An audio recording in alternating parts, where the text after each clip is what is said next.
We have a great guest speaker tonight. This is Tom Sidwell.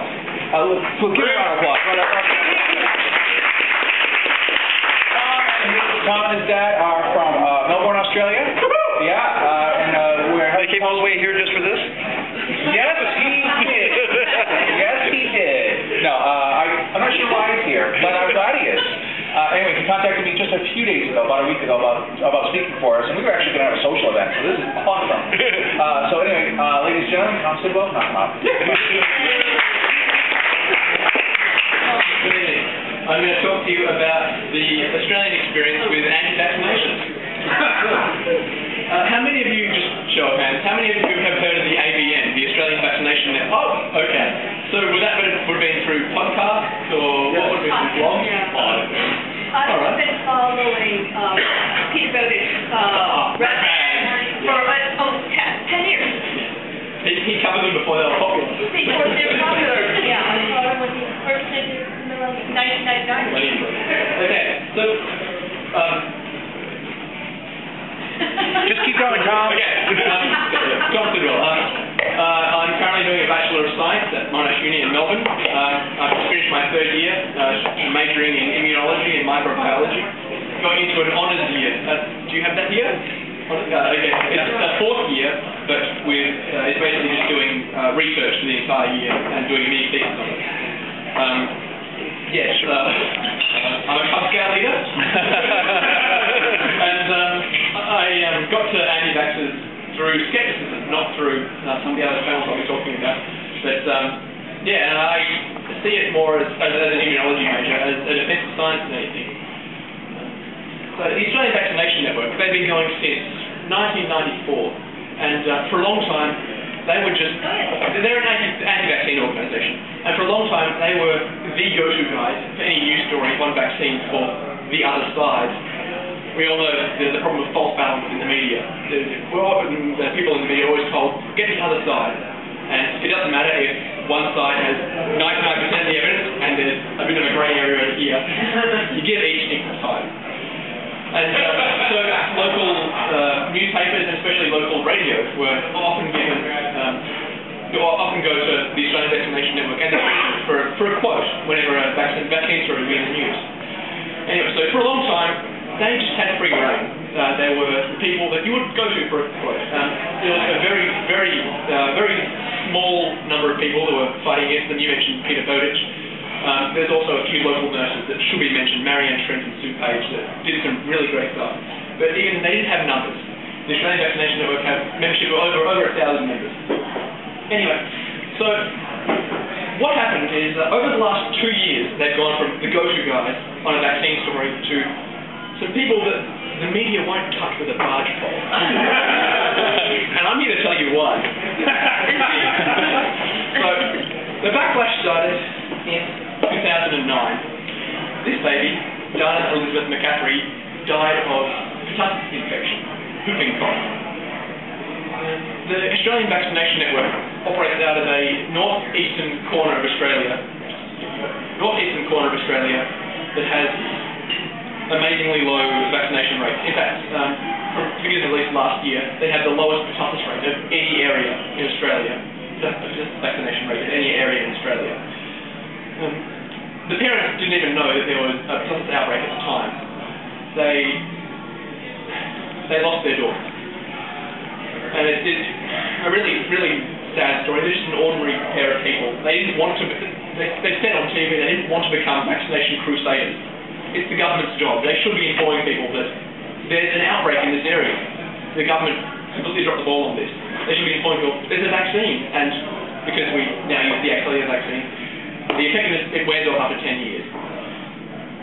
Frankly, very sad story. But so one of our TV stations, Channel 7, on their Sunday night program, hosted Tony and David McCaffrey, parents, to talk about this, to let people know. And it was a pretty good show, but of course, because it showed a fair and balanced view of the vaccine issues in Australia, they got an amazing amount of negative feedback from anti-vaxxers in Australia. So the next week they showed a balanced show in which they listened to anti-vaxxers, and let me just show you what the president of the Australian Vaccination Network had to say. Remember, this is on the background. The background is a child died of whooping cough, and that's what the show is, basically. That's how it's introduced. And this is what the president of the Australian Vaccination Network, Meryl Dorey, had to say on this.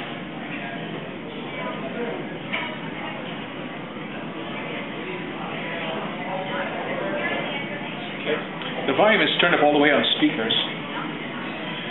Sorry. Like this.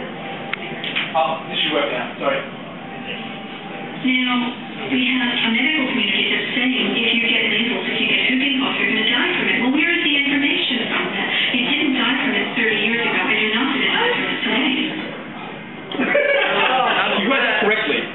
You're not going to die from measles, and you're not going to die from whooping cough. Oh, wow. Yes. What's her accent? American. Okay. I've had people apologize for sending it we gave you 10 hands. These people operate out of an area where it's popular. There's yummy mummies, you know, the middle class people who can afford to do some research on the internet, find out what the true facts are on vaccines. Okay, so what happened was, on this second show, they gave an equal time to both pro-vaccine and anti-vaccine people. And in that week between the two programs, people from the AVN sent hate mail to the parents of the dead child. In fact, the day before Diana McCaffrey was buried, Meryl Dorey called the director of the local health service and asked to see her medical records, because apparently she couldn't have died of whooping cough. It's a benign childhood illness. She accused him of being part of a large cover-up to try and promote the whooping cough vaccine. People got angry. Let me introduce you to Daniel Raphael. He was in the studio at the time of the filming of the second program. What was shown on TV, if you just look up Sunday night AVN, you'll come across on YouTube the filming. It's pretty vile, the stuff Meryl Dorey said in front of the parents, that the child died of whooping cough. But apparently the stuff that wasn't included in the filming, especially after they stopped filming, was even worse. The anti-vaccine people were saying some very nasty things. Indeed, these are grieving parents. They were quite reluctant to come on, and I think they quite regretted it too. He got home and was utterly just mad, just frankly feeling horrible. I can understand why. So he did something that, he's just an ordinary guy. If I remember correctly, he works at a library. He just went on Facebook and started the Facebook group, Stop the AVN. Who's heard of it? Exactly. We won the Australian Skeptic of the Skeptic of the Year award last year. We've done quite a bit. He started this group, and it became the focus for people that wanted to do something about the AVN, that wanted to combat anti-vaccine misinformation. And another person who got angry was Ken McLeod. He was a retired air traffic controller and a self-described stirrer. He was also a whistleblower in the aviation industry. He was interested in skepticism because when you're in air traffic control, a lot of psychics come up to you and say, I can tell you where this plane was lost. I can tell you we can find these people that are lost that you're looking for. So if you've heard of the AVN from Sunday night, from Skeptics magazine, and he sat down and decided something had to be done. And so in the state, New South Wales, there's legislation that covers rogue healthcare providers. So he decided he'd submit a complaint to the New South Wales Healthcare Complaints Commission about the AVN because he thought they were providing medical advice that frankly they shouldn't be providing. He said that he wished he'd found out about Stop the AVN before he'd written his complaint. But to be frank, I think he did a great job. The important thing was he covered all the necessary points of legislation. It doesn't have to be perfect, you just have to point out how they're breaking all the legislation and what they're doing wrong. So by August, the HCCC decided they'd take up the complaint, and then in September of that year, their president, Meryl Dorey, had submitted a counter-complaint explaining how unreasonable this Ken McLeod was and how scientific their anti-vaccine argument was. And now at this point, there weren't a lot of people in immunology that were interested in Stop the AVN. There's not enough scientists that are interested in combating anti-science. But luckily there was a very handsome immunology student that decided he'd help. This guy.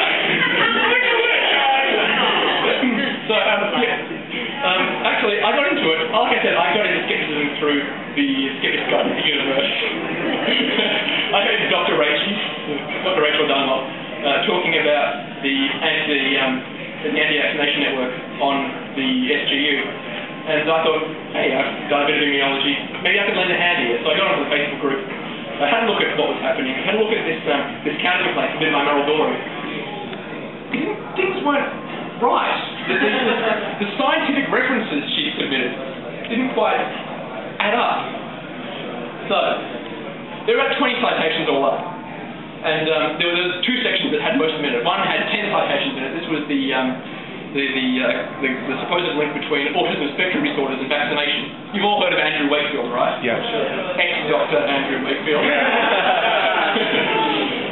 There was a bit of that in there, and the other one was 5 articles that proved that vaccines cause immune suppression.